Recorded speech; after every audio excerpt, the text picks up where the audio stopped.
ಮೂಲತಃ ಎಂಗಲಮ್ಮ ಮಾತ ಈ ಸದ್ಯಕ್ಕೆ ಪಾಕಿಸ್ತಾನದ ಬಲೂಚಿಸ್ತಾನದಲ್ಲಿದ್ದಾಳೆ.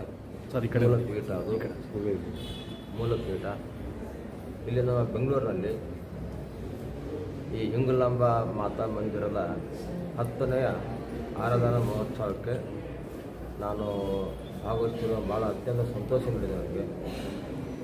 ಈ ಮೂಲಕ ಜನರಲ್ಲಿ ಒಂದು ಧಾರ್ಮಿಕ, ಆಧ್ಯಾತ್ಮಿಕ ಮತ್ತು ಸಾಂಸ್ಕೃತಿಕ ಪ್ರಜ್ಞೆ ಈ ಮೂಡಿಸೋದ್ರಲ್ಲಿ ಬಹಳ ಒಂದು ದೇವ ಆಶೀರ್ವಾದ ಬಹಳ ಮುಖ್ಯ ಆಗುತ್ತೆ.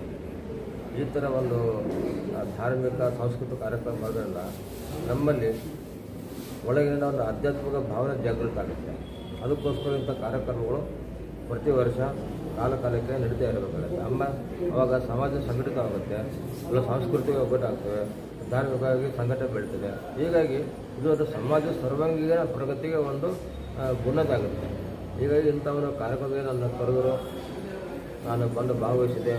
ಈಗ ನನಗೆ ತುಂಬ ಅತ್ಯಂತ ಒಂದು ಆನಂದದಾಯಕ ದಿನ ಅಂತ ನಾನು ಹೇಳಕ್ಕೆ ಇಷ್ಟಪಡ್ತೇನೆ. ನಾನು ಮತ್ತು ತಾಯಿ ಎಂಗಲಾಂಬ ಮಾತಾ ಆಶೀರ್ವಾದ ಎಲ್ಲ ಸದ್ಭಕ್ತರ ಮೇಲೆ ಸದಾ ಇರಲಿ ಅಂತ ನಾನು ಪ್ರಾರ್ಥನೆ ಮಾಡ್ತೇನೆ.